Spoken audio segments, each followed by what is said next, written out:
Hi friends, ఎలా ఉన్నారు? నేను మీ నిఫ్టీ మాస్టర్ ముక్తి నాయుడు. ఈరోజు మార్చ్ 10th 2026. ఈరోజు మార్కెట్లో ప్రధాన ఇండెక్స్ అయినటువంటి నిఫ్టీ ఏ విధంగా ట్రేడ్ జరిగింది? ఏదైతే మనం చార్ట్ చూపిస్తున్నామో ఆ చార్ట్ ప్రకారం చూసుకున్నట్టయితే మార్కెట్లో ఏదైతే ట్రెండ్ అప్ ట్రెండ్ ఉందా, డౌన్ ట్రెండ్ ఉందా, మార్కెట్లో మనం ట్రెండ్ని ఏ విధంగా ఫాలో అవ్వాలి? వన్స్ ఒకసారి ట్రెండ్ డిసైడ్ చేసిన తర్వాత మార్కెట్లో దాన్ని ఫాలో అవడానికి సంబంధించినటువంటి టెక్నిక్స్ ఏమేమి ఉపయోగించాలి? యాక్చువల్గా లాస్ట్ 2 వీక్స్గా మార్కెట్ అయితే డౌన్ ట్రెండ్లో ఉంది.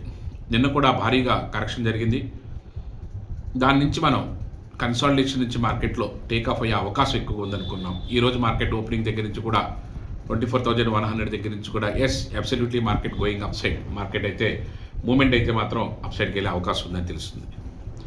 ఇక్కడ మనం 12 o'clock వరకు కూడా ఆపర్చునిటీ కోసం వెయిట్ చేసి 12 o'clockకి 24,200 దగ్గర నుంచి 220 దగ్గర నుంచి బాటమ్ దగ్గర నుంచి మనం టేక్ ఆఫ్ అవుతున్న టైంలో మనం కాల్ తీసుకోవడం, అక్కడి నుంచి 100 పాయింట్స్ని మనం బుక్ చేయడం. ఈరోజు మంచి ప్రాఫిట్స్ని మనతో పాటు ఫాలో అవుతున్న స్టూడెంట్స్ అందరూ కూడా మంచి ప్రాఫిట్స్ ఎర్న్ చేశారు. అదంతా కూడా డీటెయిల్గా టెలిగ్రామ్లో చూడొచ్చు. ఇక్కడ నేను మీకు చార్ట్ చూపిస్తున్నాను. ఏదైతే మార్కెట్ కన్సాలిడేషన్ నుంచి టేక్ ఆఫ్ అవుతున్న క్రమం ఏదైతే ఉందో, టెక్నికల్గా ట్రేడ్ చేసేవాళ్ళు ఆ పాయింట్ని క్యాచ్ చేయగలగాలి. దానికి ఏ విధమైనటువంటి లెర్నింగ్ అవసరమో తెలుసుకుని ఆ విధంగా లెర్న్ చేసినట్టయితే మంచి ప్రాఫిట్స్ రావడానికి అవకాశం ఉంటుంది. అట్ ద సేమ్ టైం ఈరోజు మనం ఏదైతే కొన్ని స్టాక్స్ని మార్కెట్ ఇక్కడ నుంచి ఒక 1 or 2 వీక్స్ మార్కెట్లో మంచి రిటర్న్ తీసుకోవడానికి అవకాశం ఉన్నటువంటి కొన్ని స్టాక్స్ని మనం ఇక్కడ డిస్కస్ చేద్దాం. ప్రధానంగా సీజే పవర్ నేను ఇక్కడ స్టాక్ యొక్క టెక్నికల్స్ పెడుతున్నాను. ఇక్కడ నుంచి సీజే పవర్ ఒక 1 వీక్ మార్కెట్లో ఒక మంచి టేక్ ఆఫ్ తీసుకుని ముందుకెళ్ళడానికి అవకాశం ఉంది.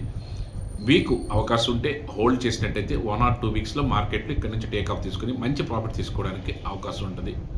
అదేవిధంగా టాటా పవర్, సీజే పవర్తో పాటు టాటా పవర్ కూడా చాలా రోజుల నుంచి కన్సాలిడేషన్ తర్వాత ఇక్కడి నుంచి టేక్ ఆఫ్ తీసుకోవడానికి మంచి ప్రైస్లో టేక్ ఆఫ్ తీసుకోవడానికి అవకాశం. మీరు ఇక్కడ అక్యుములేట్ చేసుకున్నట్టయితే మీరు చాలా షార్ట్ టర్మ్లోనే మంచి ప్రాఫిట్ తీసుకోవడానికి అవకాశం అయితే ఉంటుంది.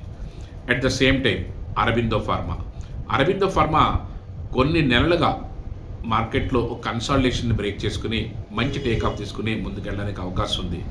ఇది మార్కెట్లో మీరు ఫార్మా ఇండస్ట్రీలకు సంబంధించిన సెక్టార్ సంబంధించిన స్టాక్స్ని కానీ మీరు అక్యుములేట్ చేసుకోవాలనుకున్నా, లేదా ఒక స్వింగ్ ట్రేడ్ చేసుకుని దాంట్లో ఏదన్నా బెనిఫిట్ తీసుకోవాలనుకున్నా మంచి స్టాక్గా మనం చెప్పుకోవచ్చు. అట్ ద సేమ్ టైం అదే ఫార్మాకు సంబంధించిన దాంట్లో ఇంకొక స్టాక్ చూసుకుంటే గ్లెన్మార్క్ కూడా మార్కెట్లో కన్సాలిడేషన్ నుంచి టేక్ ఆఫ్ తీసుకుని మంచి రిటర్న్ తీసుకోవడానికి, దీంతో ఒక 1 వీక్ నుంచి 2 వీక్స్ కానీ, లేకపోతే దీంట్లో లాంగ్ టర్మ్ పాయింట్ ఆఫ్ వ్యూలో ఒక 6 months నుంచి ఒక 1 year కానీ హోల్డ్ చేసుకున్నా సరే మంచి రిటర్న్స్ తీసుకోవడానికి అవకాశం అయితే ఉంటుంది. దానికి సంబంధించిన టెక్నికల్స్ అన్నీ కూడా ఇక్కడ చూపిస్తున్నాను. అట్ ద సేమ్ టైం టెలిగ్రామ్లో కూడా మీరు ఫాలో అవ్వచ్చు. అదేవిధంగా డాక్టర్ రెడ్డీస్, ఇవన్నీ ప్రైస్తో సంబంధం లేకుండా మార్కెట్లో ఒక పర్సంటేజ్ ఇంక్రిమెంటే చూసుకున్నట్టయితే స్టాక్ ప్రైస్ ఎంత ఉన్నప్పుడు కూడా మనం దాన్ని హోల్డ్ చేసుకుని దాంట్లోంచి మనం మంచి బెనిఫిట్ తీసుకోవడానికి అవకాశం అయితే ఉంటుంది. యాక్చువల్గా మార్కెట్లో ఎక్కువ ఎవరైతే రెగ్యులర్ ఇన్వెస్ట్మెంట్ చేయగలుగుతారో ఆ రెగ్యులర్ ఇన్వెస్ట్మెంట్ నుంచే మీరు మంచి ప్రాఫిట్స్ని తీసుకోగలుగుతారు. మార్కెట్ ఎప్పుడైతే బాగా కరెక్షన్ జరిగిందో, అలా కరెక్షన్ జరిగినప్పుడు కరెక్షన్ జరగడం అంటే మార్కెట్ ఎప్పుడైతే బాగా డౌన్ ట్రెండ్లోకి వచ్చిందో, మార్కెట్ లాస్ట్ 2 వీక్స్ నుంచి కూడా, లాస్ట్ 2 వీక్స్ ఆర్ 3 వీక్స్ నుంచి కూడా ఆల్మోస్ట్ 1 month నుంచి కూడా మార్కెట్ ఏదైతే డౌన్ ట్రెండ్ అయిందో, మార్కెట్లో బాగా కరెక్షన్ ఎప్పుడైతే జరిగిందో అప్పుడు ఫ్రంట్ లైన్లో ఉన్నటువంటి స్టాకు వాటి యొక్క బిజినెస్ తెలిసినటువంటి నిఫ్టీ 50లో కానీ, నిఫ్టీ 100లో స్టాక్స్లో కానీ, లేకపోతే నిఫ్టీ 100లో లేకపోయినా సరే వాటి యొక్క బిజినెస్ మోడల్ తెలుసున్న కొన్ని స్టాక్స్ కానీ మనకి అక్యుములేట్ చేసుకుంటూ ఉంటే మార్కెట్ బాగా పీక్లో ఉన్నప్పుడు దాన్ని మంచి ప్రాఫిట్స్ని తీసుకోవడానికి అవకాశం అయితే ఉంటుంది. అలాగా అక్యుములేట్ చేసుకోవడానికి ఉపయోగించే కొన్ని స్టాక్స్ నేను వివరిస్తూ ఉంటాను. ఇలాంటి స్టాక్స్లో మీకు నచ్చినవి ఏదైతే ఇక్కడి నుంచి టేక్ ఆఫ్ అవ్వడానికి అవకాశం ఉన్నవి, అది మీ సెక్టార్, మీరు అనుకున్న సెక్టార్లో ఉన్న స్టాక్ అయితే ఖచ్చితంగా మీ పోర్ట్ఫోలియోలో పెట్టుకోవడానికి ప్రయత్నం చేయండి. స్టాక్ మార్కెట్లో ఉన్నటువంటి టాపెస్ట్ సీక్రెట్ ఏంటంటే మీరు లాంగ్ టర్మ్ హోల్డ్ చేయడమే మీకు మంచి బెనిఫిట్స్ రావడానికి, మంచి ప్రాఫిట్స్ రావడానికి అవకాశం ఉంటుంది. కాబట్టి స్టాక్స్లో మంచి స్టాక్స్ని సెలెక్ట్ చేసుకోవడం, అది మార్కెట్ కరెక్షన్గా ఉన్నప్పుడు అయితే ఇంకా మంచిది.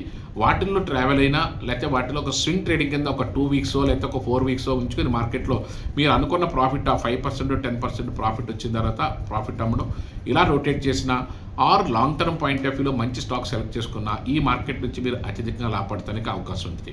ఇంకొక ఆస్పెక్ట్ ట్రేడింగ్ అన్నది మాత్రం నేర్చుకోకుండా మాత్రం ట్రేడింగ్ చేయడానికి ప్రయత్నం చేయకండి. ఖచ్చితంగా మార్కెట్లో ట్రేడింగ్ నేర్చుకున్న తర్వాత చేస్తేనే మీరు ఏదైనా బెనిఫిట్ పొందే అవకాశం ఉంటుంది. ఈ ట్రేడింగ్లో కూడా success rate very less percent. చాలా తక్కువ మంది మాత్రమే సక్సెస్ అయ్యే అవకాశం ఉంటుంది. మీరు కూడా బాగా ప్యాషనేట్ అయ్యుండి ఖచ్చితంగా నేను నేర్చుకోవాలి, ట్రేడింగ్ నేర్చుకుని ముందుకెళ్ళాలి, ట్రేడింగ్ నేర్చుకుని నేను కూడా డైలీ ఇన్వాల్వ్ అయ్యి దీంట్లో ప్రాఫిట్ తీయాలనుకుంటే మాత్రం దీనికి లాంగ్ టర్మ్ ఎక్సర్సైజ్ కూడా కావాలి. దానికి సంబంధించినటువంటి ప్రిపరేషన్ ఏ విధంగా ఉండాలి, ఒకవేళ నేర్చుకోవాలనుకుని బాగా ప్యాషనేట్ అయితే మాత్రం ఖచ్చితంగా కాల్ చేయండి. దానికి మీ యొక్క ఇన్వెస్ట్మెంట్ ఎంత ఉంది, మీ యొక్క ప్లాన్ ఏంటని చెప్తే దాని ప్రకారం గైడ్ చేయడానికి అవకాశం ఉంటుంది. కాబట్టి మీరు బాగా ప్యాషనేట్ అయ్యి ట్రేడింగ్ చేయాలనుకుంటే మాత్రం ఖచ్చితంగా మాత్రం కాల్ చేయండి. Thank you. Have a nice trading day.